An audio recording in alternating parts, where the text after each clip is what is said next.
Hello students, a very good morning all of you. And student, today we are going to solving MCQ type questions of political science. So it is a very interesting video and these questions are very important in your annual examinations. Please learn these MCQ types question.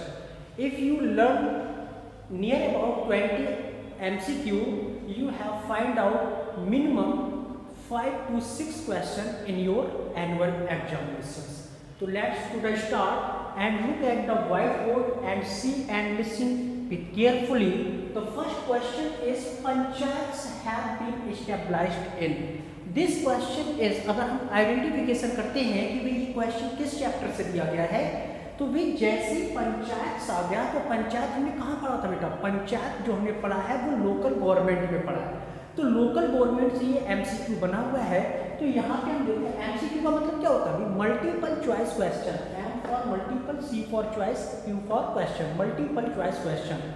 आपको मैं याद दिला दूँ कि आपके annual exam में political science और history दोनों में 10 जो काउंटिंग होगी वो 10 क्वेश्चन आपके एमसीक्यू के होंगे और एक क्वेश्चन एमसीक्यू कितने का होगा? 2 मार्क्स का होगा। अगर आप 10 की 10 सही करते हैं तो आपके 20 मार्क्स हो जाएंगे और इससे आपकी टाइम भी सेविंग होगी और आपके मार्क्स भी फुल मिलेंगे। इसीलिए इस वीडियो को बहुत केयरफुली देखना है, क्योंकि जो हम इसके बाद एक और वीडियो बनाएंगे उसमें भी हम 10-15 एमसीक्यू टाइप के क्वेश्चन को सॉल्व करेंगे। अगर आप इन दोनों वीडियो को देखते हैं तो आपको 10 में कम से कम बेटा 5 to 7 क्वेश्चन जरूर मिलेंगे। तो देखिएगा, panchayat have been established in, option है villages, town, small city and big city. ये पंचायत हमने कहाँ बताया? पंचायतें कहाँ होती है भाई? विलेज दिख रहा है, तो भाई विलेज में होंगी, स्टाउन में होंगी, या स्मॉल सिटी में होंगी, या बिग सिटी में होगी। तो भाई पंचायत की जब हमने बात की थी तो हमने क्या कहा था कि there are only 3 stages of panchayat. The first is village panchayat and the second is panchayat samiti and the third is district panchayat. तो भाई यहाँ पे विलेजेस ऑप्शन हमारा सही हो जाएगा। क्लियर हो गया? तो पहले क्वेश्चन का आंसर हमारा होगा विलेजेस। की पंचायत कहाँ पाई जाती हैं?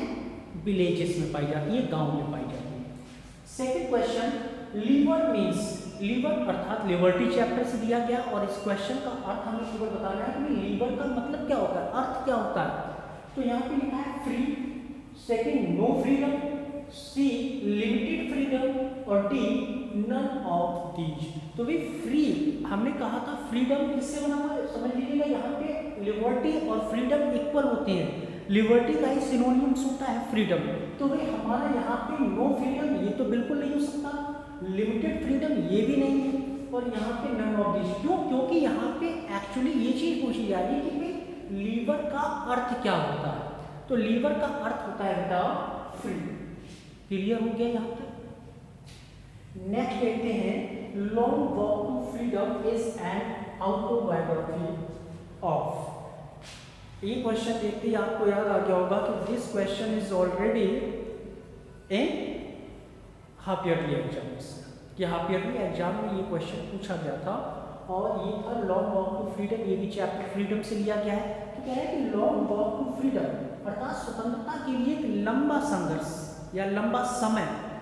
ये जो एक ऑटोबायोग्राफी है वो किस ग्रेट पर्सन की है? तो आपका आंसर पहले आप समझ जाओगे, आपके ऑप्शन है M K Gandhi, Nelson Mandela, Salman Rushdie and Aung San Suu Kyi. तो भाई आपको पता है, फिर भी मैं बता दे रहा हूँ, option B is the right answer.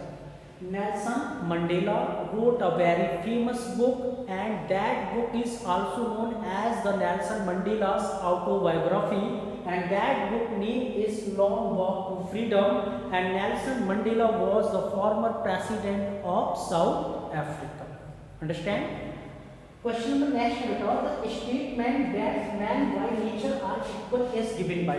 पहले समझ में आ गया इक्वल कि ये इक्वालिटी चैप्टर से लिया गया है पॉलिटिकल थ्योरी बुक में, और कह रहा है कि स्टेटमेंट दिया गया है और वो स्टेटमेंट है बेटा कि man by nature are equal, कि प्रकृति के द्वारा सभी जो मनुष्य होते हैं वो इक्वल होते हैं। ये प्रकृति ने सबको क्या बनाया? इक्वल बनाया नेचर में। तो कह रहा है कि ये जो स्टेटमेंट है ये किसने दिया था, ये स्टेटमेंट किसने कहा था या किसने दिया था? आपके ऑप्शन है Hobbes, Locke, Rousseau and Laski. तो याद रखिएगा, this statement is giving by Locke. B is the right option. Clear हुआ? तो यहाँ पे आपका हो जाएगा Locke. Locke says that man by nature are equal. That's clear. Next देखते हैं, the political right is the right to. कह रहा है कि जो पॉलिटिकल राइट होता है वो कैसा अधिकार होता है? हमने कहा था कि पॉलिटिकल राइट्स क्या होते हैं कि जैसे हम किसी भी इलेक्शन में पार्टिसिपेट भी कर सकते हैं, राइट टू वोट दो, वोट, तो हमें जो वोट देने का अधिकार है वो भी हमारा पॉलिटिकल राइट है। हम किसी भी पॉलिटिकल पार्टी को फॉर्म भी कर सकते हैं, स्टेबलाइज भी कर सकते हैं। It is also known our political rights. तो ऑप्शन देखते हैं, पहला दिया हुआ है शेल्टर, ये तो हो ही नहीं सकता है पॉलिटिकल में। दूसरा है सस्टेनेबल डेवलपमेंट, ये भी नहीं हो सकता है। तीसरा है लिवलीहुड, जिसको रोजी रोटी कहते हैं, ये भी नहीं हो सकता है। पॉलिटिकल राइट को लिवलीहुड थोड़ा होता है। अब चौथा बचा फॉर्म पॉलिटिकल पार्टीज। भी पॉलिटिकल पार्टीज का भी जो फॉर्म होता है ये हमारा पॉलिटिकल राइट होता है। तो D is the right answer. D is the right answer. And next question, the term justice is derived from the word just which is a word from. कहने का मतलब यहाँ पे सोशल जस्टिस चैप्टर से लिया गया है। कह रहा है कि जो जस्टिस वर्ड है, ये जो जस्टिस है, जब आपने पढ़ा होगा मीनिंग ऑफ जस्टिस, तो कह रहा है कि जो जस्टिस टर्म है इस derived फ्रॉम द वर्ड, एक ये शब्द लिया गया है। कहाँ से लिया गया है? जस्ट। अब ये किस शब्द से निकला है? जस्टिस, जस्ट से बना हुआ है। जस्टिस जस्ट से बना हुआ है, जस्ट ये वर्ड है। तो which is a word from, ये किस शब्द का है या किस लैंग्वेज में आता है ये जस्ट वर्ड? तो आपका हो जाएगा, पहला है Latin language, second is Greek language, and C is English language, and D is French language. तो आपको क्या लग रहा है कि यहाँ पे लैटिन होगा, ग्रीक होगा, इंग्लिश होगा या फ्रेंच होगा? क्या हो सकता है अभी? ये जस्टिस जो शब्द है, अब ये मैं तो आपको सब सॉल्व करा ही रहा हूँ। एक क्वेश्चन को ये मैंने आपको होमवर्क दे दिया कि अब आप बताएंगे कि इसका क्या होगा। The term justice is derived from the word just which is a word from. और प्रत्येक बच्चे को एक होमवर्क ये वो कमेंट बॉक्स में इस क्वेश्चन का आंसर बताएगा, जिससे मुझे भी पता लगे कि आप वीडियो को प्रॉपरली, रेगुलरली, केयरफुली देख रहे हैं और सुन रहे हैं। तो आपको भी सोशल जस्टिस चैप्टर पढ़ा है, आपको केवल ये बताना है कमेंट करके कि जो जस्टिस वर्ड है, जो जस्ट से निकला हुआ, और ये जस्ट किस लैंग्वेज का वर्ड है। हमारे पास ऑप्शन है क्या क्या? Latin language, Greek language, English language और फ्रेंच लैंग्वेज। क्लियर हुआ? ये आप कमेंट करके बताएंगे, मैं वेट करूँगा। I am waiting for your answers of the question. Next देखते हैं, choose the type of stages of equality advocated by John Rawls. कह रहा है कि चुनिए, चूज का मतलब चुनना, कि उसको बताइएगा। टाइप मीन्स प्रकार ऑफ स्टेजेस की, जो स्टेज बताए थे जॉन रॉल्स ने इक्वालिटी के, कि भाई कितने स्टेज पर इक्वालिटी होती है, वो advocated by John Rawls. John Rawls ने उसकी वकालत की थी। किसकी वकालत की? वो वाली वकालत नहीं जो वो कोर्ट में वो केस लड़ते ना। कह रहा है कि जॉन रॉल्स ने इक्वालिटी पर जो स्टेज बताई है उनकी संख्या क्या है, कितनी संख्या की वो वकालत करता है जॉन रॉल्स। तो ऑप्शन है 2, B is 3, C is 4 and D is 5। तो आंसर हो जाएगा 3 स्टेजेस। जॉन रॉल्स ने 3 स्टेजेस की इक्वालिटी की क्या की थी?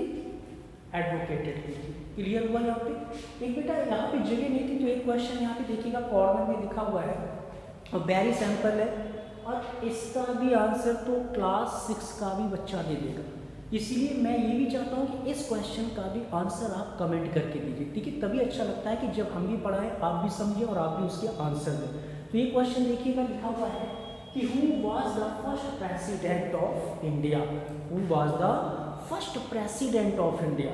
ये तो सबको पता होगा, और अगर भैया ये आपको नहीं पता है तो आप समझ जाइएगा कि आप पॉलिटिकल साइंस के स्टूडेंट नहीं हैं।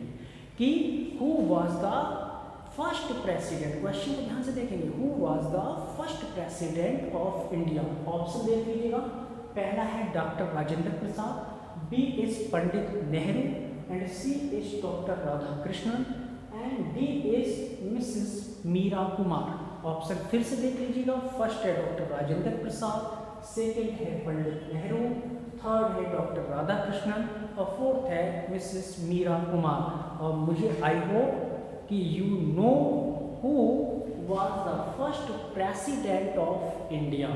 ये आपको कमेंट करके इन दो क्वेश्चन को मुझे सेंड करना है, मैं वीडियो में देखूंगा कि किसने प्रॉपरली देखी है। तो आपको बताना है कि भारत के पहले राष्ट्रपति कौन थे, ठीक। इसके बाद बेटा जब हम नेक्स्ट वीडियो बनाएंगे तो नेक्स्ट वीडियो में हम फिर से 8-10 क्वेश्चन जो एमसीक्यू टाइप्स के होंगे वो हम फिर से लेंगे। और अगर आप यकीन मानिए इन दोनों वीडियो में अगर आप इसको केयरफुली इसको सुनते हैं, समझते हैं, तो आपको निश्चित रूप से 5 से 7 क्वेश्चन आपको एमसीक्यू टाइप क्वेश्चन में आपके एनुअल एग्जाम में मिलेंगे। Thanks for watching and see you in next video with a various types of new MCQ questions.